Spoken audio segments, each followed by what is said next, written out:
మనుషులతో కలిసే ప్రతి జన్మ ధన్యమే.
మనసు మమతలతో మెరిసే మనుషులతో కలిసే ప్రతి జన్మ ధన్యమే.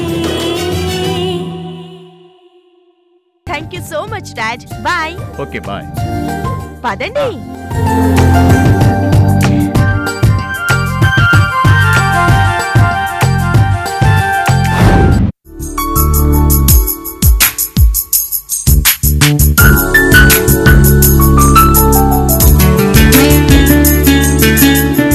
అబ్బా, ఈ కంపు భరించలేకపోతున్నాను. వీళ్ళెలా భరిస్తున్నారు? ఈ అలగజనం ఇంతేలేండి. అయినా ఈ కంపులో వీళ్ళు ఎలా బతుకుతున్నారండి? చూడండి, వీళ్ళకి వాసనే తెలీదా? ఎందుకు తెలీదు? కాకపోతే అలవాటైపోతుంది. ఇదేం అలవాటండి బాబు? అవసరం అనేది ఏ అలవాటునైనా అలవాటు చేసేది. ఏం అవసరమో ఏంటో. ఈ పని కాకుండా వేరే పని చేసుకోవచ్చు కదా. మీ డాడీకి కూడా ఈ సలహా ఇవ్వండి. మీ డాడీ చేసే రకరకాల బిజినెస్లో ఈ రొయ్యల వ్యాపారం కూడా ఉందిగా. రొయ్యల వ్యాపారం ఏంటి నాస్టీగా? మా ఫాదర్ ప్రాన్స్ ఎక్స్పోర్టింగ్ బిజినెస్ చేస్తారు. చెప్పులు చెప్పల్స్ అయినంత మాత్రాన చేతులకు తొడుక్కోం కదండి. అలాగే రొయ్య ప్రాన్ అయినంత మాత్రాన కంపు పోదు కదండి. తొందరగా ఈ కంపు మనుషుల నుంచి బయటపడకపోతే ఈ కంపులను చచ్చేలా ఉన్నాను. ముందు ఆ సెంట్ ఇవ్వండి.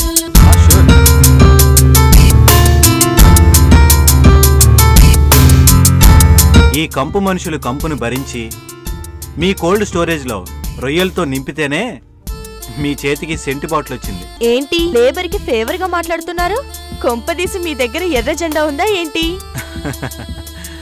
కాదులేండి, స్పందించే హృదయం ఉందనుకుంటాను.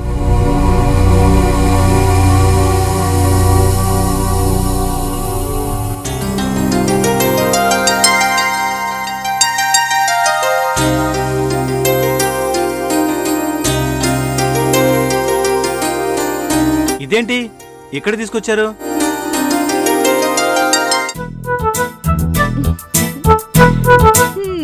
బీచ్ చూడ్డానికి. బీచ్ చూడ్డానికా? ఎందుకు? ఎందుకు వస్తామండి? చల్లగాలిలో ఎగిరే కెరటాల్ని చూస్తూ ఐస్ క్రీమ్ తింటూ ఎంజాయ్ చేయడానికి. వాట్? అసలు నేను మీకు ఎలా కనిపిస్తున్నాను? హ్యాండ్సమ్ గా.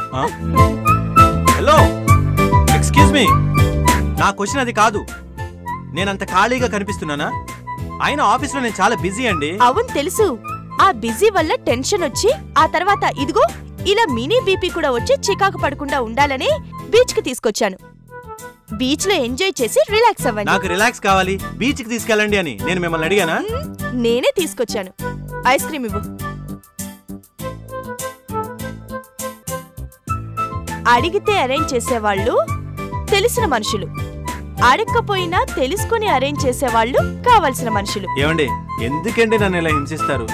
ల్యాప్టాప్ కొనాలన్నారా? అన్నాను. మరి నన్ను ఇలా బీచ్ కి తీసుకొచ్చి చల్లగాలులు, కెరటాలు, ఐస్ క్రీంలు అంటూ సొల్లు కబుర్లు చెప్తే ఎలాగండి? ల్యాప్టాప్ దే ఉందండి, ఎప్పుడైనా కొనుక్కోవచ్చు. మరి మీరు బీచ్ కు వచ్చి ఐస్ క్రీమ్ తినకపోతే దేశానికి ఏమైనా నష్టమా? దేశానికి కాదు, మీకే నష్టం. మధ్యలో నాకెందుకు నష్టం? నేను బీచ్ కొచ్చి ఎంజాయ్ చేయాలనుకున్నప్పుడు వచ్చి తీరాల్సిందే. అలా రాకపోతే నాకు కోపం వస్తుంది. నాకు కోపం వచ్చిందనుకోండి మా మమ్మీ బాధపడిపోతుంది. మా మమ్మీ బాధపడిందనుకోండి మా డాడీ తెగ చిరాకు పడిపోతారు. మా డాడీ చిరాకు పడ్డారే అనుకోండి మీ కంగారు కదండి. మీరు ఆ కంగారులో టెన్షన్లో చేసే పనుల్లో నష్టం రాక లాభం ఎలా వస్తుంది చెప్పండి? అంటే మీరు బీచ్ లో ఎంజాయ్ చేయడానికి, నాకు నష్టం జరగకుండా ఉండడానికి ఇంత లింక్ ఉందా? మరి అదే కదా. అమ్మయ్యా, అర్థమైందిగా. పదండి బీచ్ లోకి. నేనెందుకులేండి, మీరు అనుకున్నట్టు ఇవాళ ఇప్పుడే సముద్రంలోకి పోండి. అదే బీచ్ లోకి వెళ్ళండి, ఎంజాయ్ చేస్తూ తరించండి. వీలైనప్పుడు కుదిరితే కప్పు కాఫీ తాగుదామా? కాదు, అప్పుడు మీ ల్యాప్టాప్ గురించి ఆలోచిద్దాం. అందాక బాయ్ బాయ్. హలో హలో, ఆగండి. హలో, ఎక్కడికి? ఒక్కరే జాగింగ్ మొదలు పెట్టారు. మా డాడీ జాగ్రత్త చెప్పి మరి నన్ను మీతో పంపించారు, మర్చిపోయారా? పంపిస్తే మీరెక్కడికంటే అక్కడికి మిమ్మల్ని ఎత్తుకొని తిప్పాలా? అక్కర్లేదు, పక్క నుండి తిప్పితే చాలు. ఏ, అలా తిప్పపోతే మీరు తప్పిపోతారా? తప్పకుండా తప్పిపోతాను, ఎక్కడికో పోతాను, ఇంటికి రాను. మీరు ఇంటికి వెళ్ళకపోతే మీ డాడీ కంగారు పడరు? ఎందుకు పడరు? చాలా టెన్షన్ పడతారు. మిమ్మల్ని అడుగుతారు, మీరిదంతా చెప్తారు. బీచ్కే కదా వెళ్తే నీ సొమ్మేం పోయిందని మిమ్మల్ని తిడతారు. నీకు నమస్కారం, పద.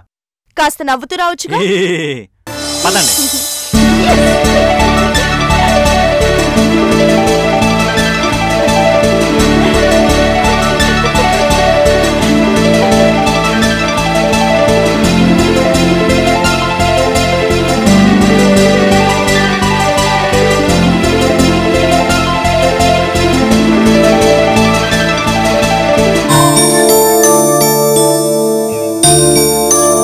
అయితే సౌందర్య అరకలో అంత పొగరుగా ప్రవర్తించిందన్నమాట.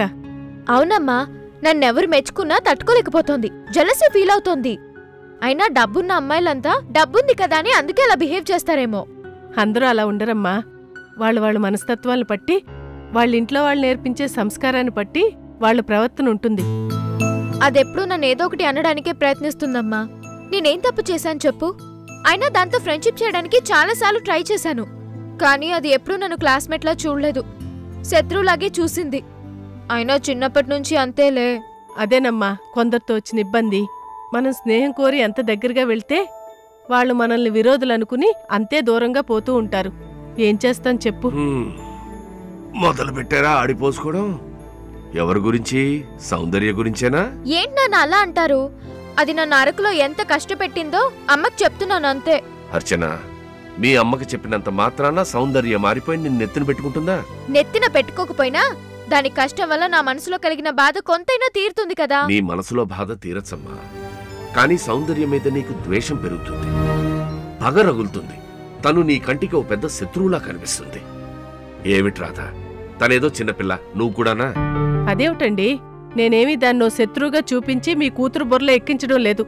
దాని ప్రవర్తన చెప్పి ఇది బాధపడుతుంటే నాకొచ్చిన రీతిలో నేను వాదారుస్తున్నాను. అది కూడా తప్పేనా? కూతురుగా ఇది నాకేమీ చెప్పకూడదా?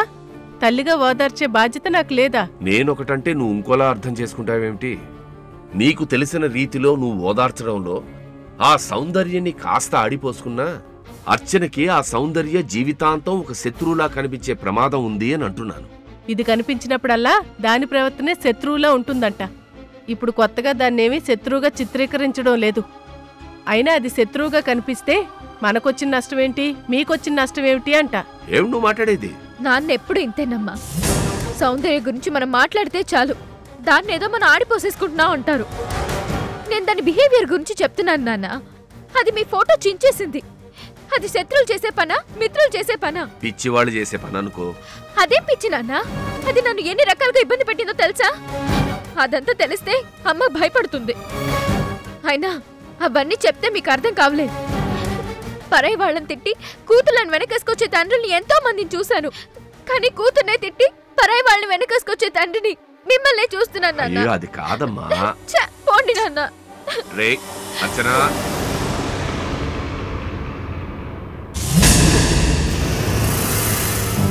ఇప్పుడు సంతోషమేనా?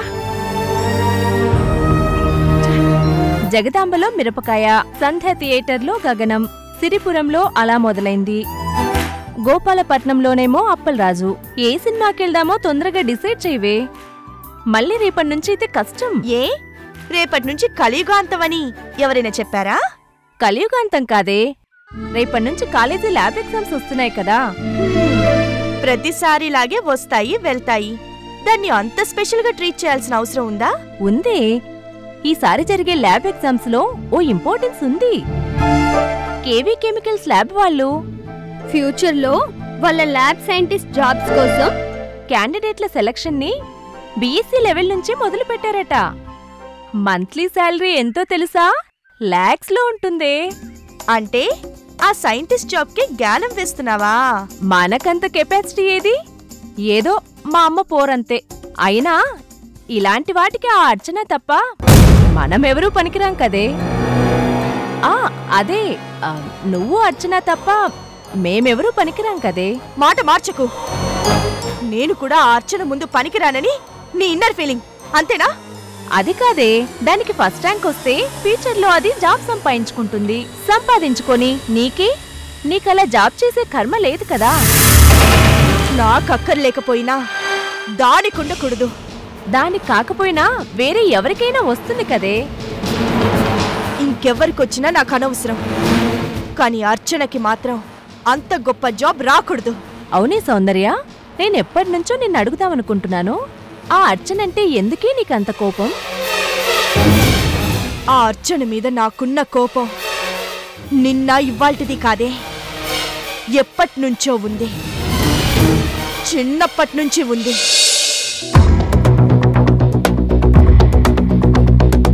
ఏమ్మా అర్చన, ఇక్కడే నిలబడిపోయావే, లోపలికి రావచ్చుగా? పర్వాలేదు అంకుల్, నాన్న నన్ను ఇక్కడ డ్రాప్ చేసి మిమ్మల్ని కలమ్మని చెప్పి వెళ్ళిపోయారు. అవును, నువ్వు క్లాస్ ఫస్ట్ వచ్చావంటగా? అవునంకుల్, సౌందర్య కూడా మార్కులు బాగానే వచ్చాయి. కానీ ఏం లాభం, 2 మార్కులు తక్కువ వచ్చి సెకండ్లో ఉండిపోయింది. ఇదిగో నా presentation, pen. Thanks uncle. Archana, ఈ సంవత్సరమే కాదమ్మా, ప్రతి సంవత్సరం ప్రతి క్లాసులో ఫస్ట్ ర్యాంక్ తెచ్చుకుంటూ బాగా చదువుకోవాలి.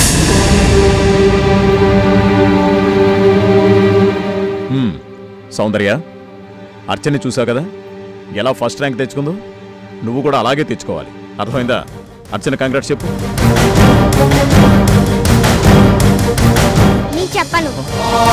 సౌందర్య, సౌందర్య. అప్పటినుంచి ప్రతి క్లాసులో ప్రతి ఎగ్జామ్లో అదే ఫస్ట్ వచ్చేది. నేనెంత కష్టపడ్డా దాని దగ్గర నేనెప్పుడు సెకండే. అది దానికొచ్చిన సక్సెస్లకి సంతోషిస్తుంటే ఆ సంతోషంలో దాని వెక్కిరింపు నాకు కనిపించేది. నన్నే వెక్కిరిస్తున్నట్టుగా అనిపించేది. పైగా మా డాడీ ఎప్పుడు దాంతో నన్ను కంపేర్ చేసి నన్నెందుకు ఇన్సల్ట్ చేస్తారా అనిపించేది. అరే, ఎంత తప్పించుకుందామన్నా ప్రతి విషయంలో మా డాడీ దాంతోనే పోలుస్తారే. అర్చన చూడమ్మా ఎంత పొద్దిగ్గా డ్రెస్ చేసుకుందో, అర్చన చూడమ్మా ఎంత చక్కగా శ్లోకాలు చెప్తుందో, అర్చన చూడమ్మా ఎంత చక్కగా ముగ్గులు వేస్తుందో, అన్ని దాంతో పోలికే. నేను ఏమి రాని మొద్దునే. ఛ!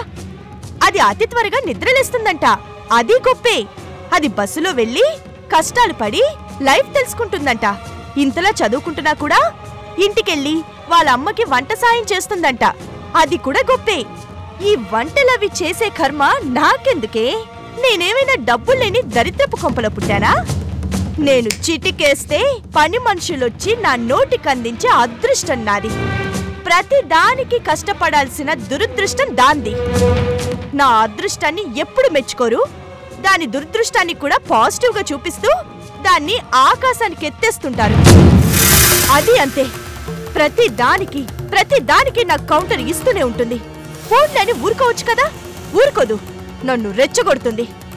దాని మీద నాకున్న ద్వేషం రోజు రోజుకి మొక్కలా పెరుగుతూనే ఉంది. అందుకే అదంటే నాకు అంత ఇరిటేషన్. పోనీలేవే, దాన్ని మళ్ళీ మళ్ళీ తలుచుకుని ఎందుకు ఎమోషన్ అవుతావు? మనం మంచి హిందీ సినిమాకి వెళ్దామా? దాని గురించి అడిగి నా మూడ్ పాడు చేసావు. సినిమా లేదు గిన్మా లేదు, వెళ్ళా.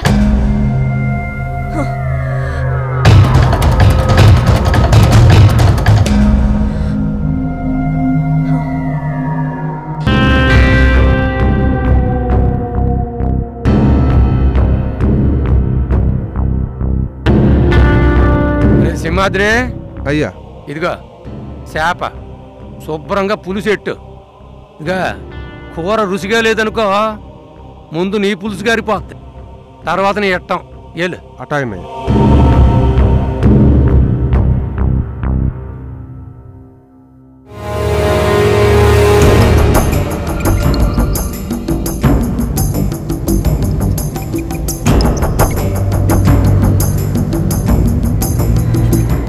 అబ్బాయి రంజిత్ తలపట్టు కూకున్నావేటి?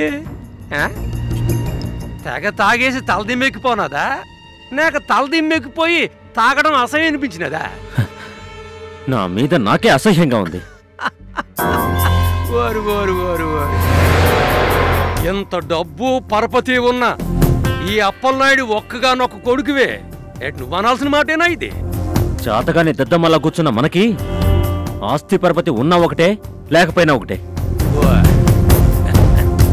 ఏట్రా ఇన్నాళ్ళు నా మాటలు నీకు అర్థం కాదని ఓడివి, కానీ ఇప్పుడు నీ మాటలు నాకు అర్థం కావడం లేదా? ఆఫ్టర్ ఆల్ ఆ కోటిగాడు వాడు ఎంట్రికైనా తెంపగలిగామా? ఏంటి అలా చూస్తావు?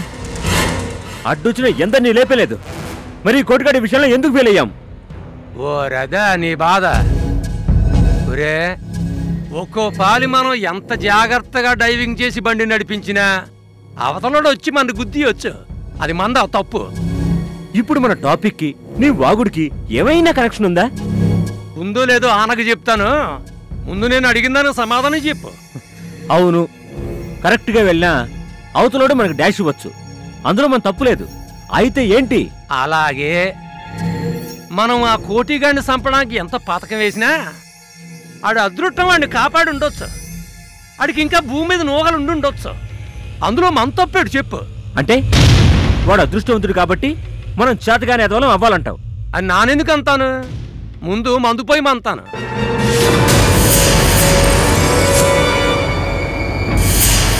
ముందు మందుంచుకొని నన్నేటి మాట్లాడలేను. గ్లాసులో మందుపోయి.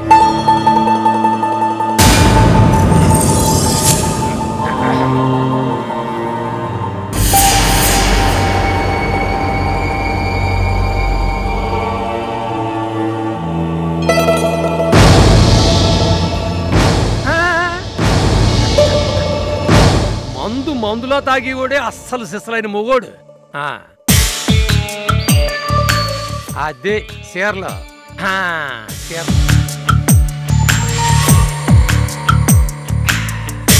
ఇది మందు అంటే మనము మన ఆస్తి.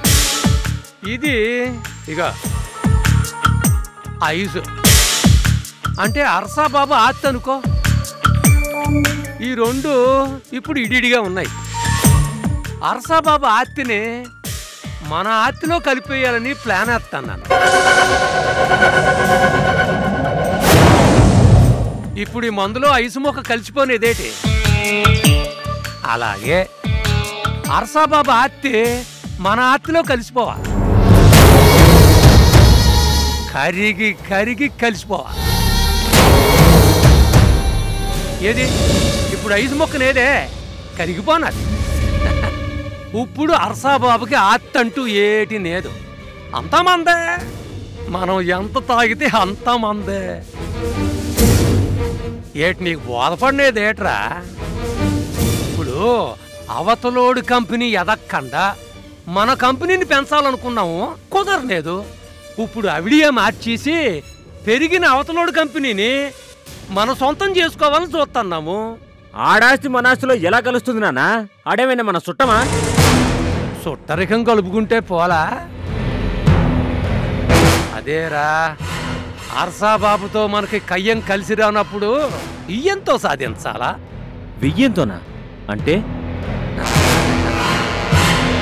నువ్వు అరసాబాబుకి అల్లుడివి కావాలా? హర్షబాబు తన కూతుర్ని నాకిచ్చి పెళ్లి చేస్తాడంటావా? ఏమి ఏమి ఎందుకు చేయడు? కాదు ఎందుకు చేయడు? నీకేడు తక్కువ? ఆస్తి ఉంది, అందం ఉంది, చదువు ఉంది. అలాగే కొడుగ్గా నీతో రక్త సంబంధం ఉంది. ఆ హర్షకు నీ మీద బ్యాడ్ ఇంప్రెషన్ ఉంది. అలాంటప్పుడు నీ మ్యారేజ్ ప్లాన్ ఎలా వర్కౌట్ అవుద్ది? ఒరే, ఈ అప్పలనాయుడు గోసి ఎట్టుకొని గేలంతో చేపలు పట్టే కాడి నుంచి చేపలు ఎగుమతి చేసే కంపెనీ ఓనర్ దాకా ఎదిగాడంటే అందుకు కారణం ఓపికరా. ఛీ ఛా అన్నా పట్టించుకోకుండా పని కానిచ్చుకొచ్చే ఓపికరా. గేలం ఎలా ఎత్తే చేప పడుతుందో నాకు తెలియదంటావా?